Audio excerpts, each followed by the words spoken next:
Earlier this year, New York Congressman Anthony Weiner resigned after it was revealed he'd sent online messages, not always welcome, not always G-rated, to a number of women he'd met on sites such as Twitter and Facebook. Now, one of them, Tracy Nobles, has collected the best of their 9-month online relationship for a book entitled I Friended You. However, the writer of a letter owns the copyright to that letter. Doesn't the same hold true for online messages? This is Bill Bickel, managing editor of Crime, Justice, and America magazine, and in one moment I'll be speaking with California attorney Michael Glenn, who I hope will be able to explain this to me.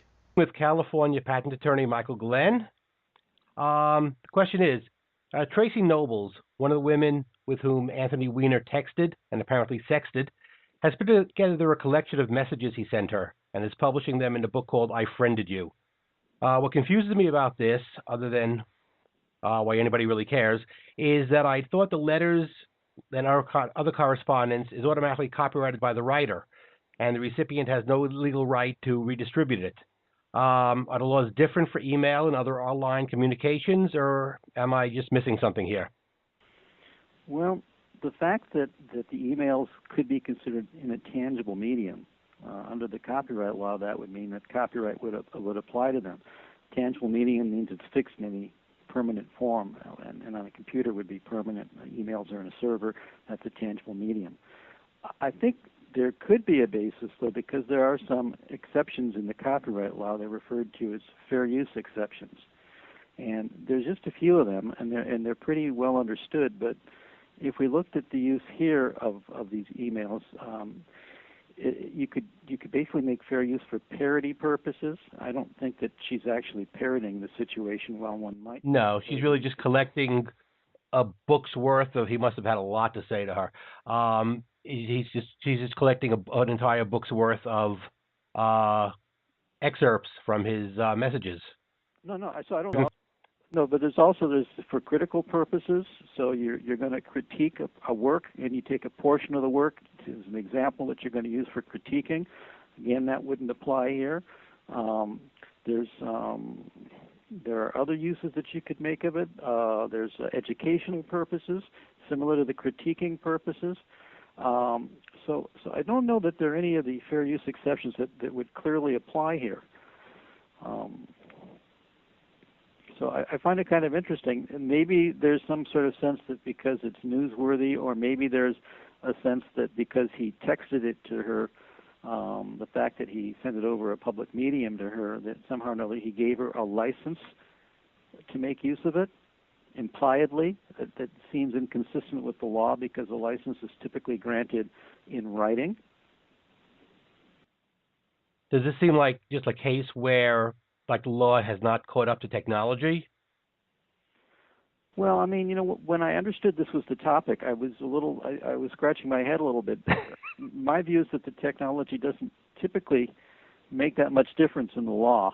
That if you have something that's in a tangible medium, it's in a tangible medium. Mm-hmm. The fact that you can reproduce these emails from some storage somewhere, it would be different if I were to say something to you, and you heard it and then you repeated it, because my words have disappeared into the ether of space, and they're only recorded in your memory, so to speak.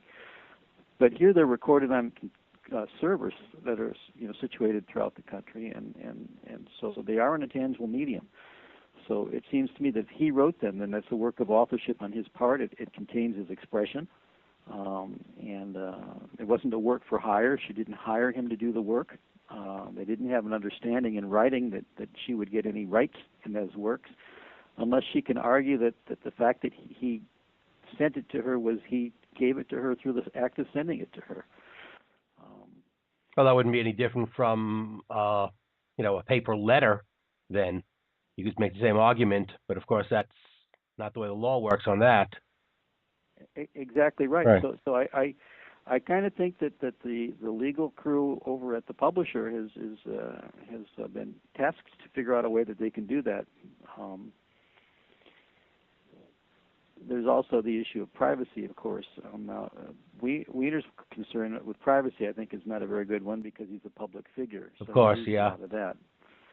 But the copyright issue seems to be a good issue, and I question whether she can do it unless, of course, she's involved in some sort of a legal proceeding and she needs to produce them to defend herself. Oftentimes, you'll have a discovery in a legal proceeding, and in response to a subpoena, you will have to produce to the court copies of copyrighted material that you don't own the copyright in because the court has demanded that you produce it as part of the proceeding. So there could be that theory that she has a legal right to do it for some sort of legal purposes. If she's in a court proceeding somehow or another, then that would be put in the public record. It wouldn't necessarily, though, vitiate the rights of the copyright owner, just the fact that the limited production is made for the public record. Just because it's in the court doesn't mean that the copyright is lost. Huh. So interesting case. Okay, then I guess we'll see how this plays out. I mean, would you think that Mr. Weiner would have a case against the woman or against the publisher? Well, I think he could make a charge. I think ultimately it'd be very difficult to prosecute the case because the cost of there's a barrier to asserting these rights, which is the cost of litigation. As a protracted litigation, he'd have to establish that he owned the copyright. He'd have to establish that she didn't have authorization to make use of these materials.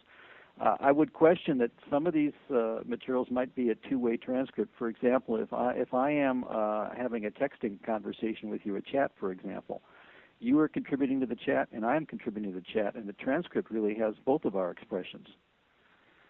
So would I not have the right then to still own my own portion of the conversation and reproduce that? I'd imagine, of course, yeah. And if it's a collaboration between the two of us, could I not argue by extension that since we both created the work, we both have an undivided interest in the work, and that therefore either of us would have the right to reproduce the transcript? So that might be a justification or a defense, for the woman involved or the publisher.